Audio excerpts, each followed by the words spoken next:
Il C'est est moi. là à Paris aussi à 17h37, c'est Guillaume Meurice. Et je vais vous parler des impôts aujourd'hui. Oui, Ouais, on adore ça. Histoire de foutre la patate un petit peu. Donc cet argent public qui sert par exemple à payer les chroniqueurs de la radio publique. Par exemple Dominique Seux tous les matins. S'il peut dire qu'on dépense trop d'argent public, c'est grâce à de l'argent public et payé par de l'argent public. Hein, pense-y Dominique, si tu veux nous faire un petit peu d'économie, je crois qu'il y a un covoiturage là qui s'organise vers Europe 1. Alors pourquoi je vous parle d'impôts aujourd'hui ? Parce que la mairie de Paris a pris une belle initiative dans toutes les mairies d'arrondissement. Un avocat est présent pour vous aider à remplir votre déclaration d'impôt.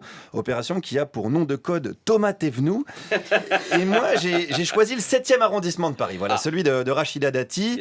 Celui où le revenu mensuel se situe entre 48 injections de Botox et 3 toilettages de Clara Dupont-Moreau. Et j'ai interrogé des contribuables. Je leur ai demandé une question toute bête. Hein. Est-ce qu'en France, on paye trop d'impôts ? Bon, écoutez, la question, elle n'est pas intelligente. Ah mince alors. Vous avez déjà vu des gens qui vous disent qu'ils ne payent pas assez d'impôts? Moi, oui, par exemple, je pense qu'il faudrait que je paye plus d'impôts, moi. Pardon? Oui, vraiment? J'ai pas compris, là. Ah oui, oui, ça paraît inconcevable pour une contribuable du 7e Vous êtes arrondissement. parfait pour le 7e. Non, c'est pas ma zone de confort, mais bon, moi je considère que je paye trop d'impôts, voilà. Je parle Trop pas peu, assez, trop oh là là. peu. Oh Oui, là, oui, là, ça va oh vite. le lapsus. Ça va vite. Oh le lapsus. Freud, allô? Oui, bon.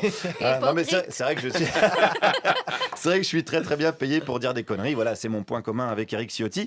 Donc je considère que je devrais plus payer d'impôts, mais cette dame, elle en revient absolument pas. Vous êtes dans quel métier, là? Bah regardez, je suis chroniqueur à la radio, Oui? Laquelle?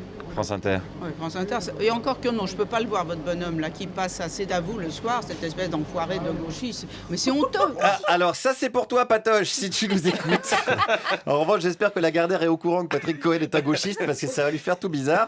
Je lui dis s'il nous écoute aussi Arnaud Lagardère. A priori oui, il écoute France Inter. Hein. C'est comme ça qu'il fait sa grille de programme pour la rentrée. Apparemment, il aime beaucoup. Hein. Il aime beaucoup. Allez, on enchaîne avec un contribuable cette fois-ci. Comment il vit les impôts? Moi, je fais partie des cocus qui payent l'ISF. Voilà. Alors donc, si vous voulez que je vous dise, les impôts, si on en paye trop, où va tout cet argent, c'est tout? Vous aimeriez qu'il soit mieux redistribué? Je pense, oui. Sûr que vous êtes de gauche. Oh, mais pourquoi pas? Hein. Moralement, je peux être de gauche. Financièrement, je serais plutôt de droite. Parce que, Ouais. voilà. Oui, vous êtes croyant mais pas pratiquant quoi. Exactement. Et ça, il y en a beaucoup des comme ça. Moralement, c'est Trotsky, financièrement, c'est Rockefeller. On en connaît pas mal. Qu'est-ce qu'elle en pense, cette autre dame des impôts? Que c'est pas très équilibré. Ouais. Bon, tout le monde ne paie pas en fonction de ses moyens et ça c'est dommage. Il faudrait que les riches payent plus d'impôts alors. Pas forcément les riches, pas forcément. Disons que des gens qui devraient payer ne payent pas parce que il y a des tas de combines et que...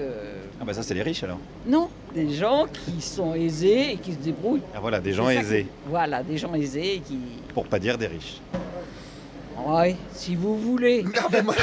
Je veux bien me lancer dans un concours de synonymes, il n'y a pas de problème. Donc ceux qui truandent, ce ne sont pas les riches, ce sont les nantis, les bourges, les consanguins à mocassin à gland et à serre-tête, etc., etc. Alors on rigole, mais il y a des gens qui le vivent pas super bien de payer des impôts. Je suis massacré d'impôts. Massacré, est-ce que le terme est pas un peu fort? Non, je me sens massacré. Là vous êtes massacré par exemple? Hein?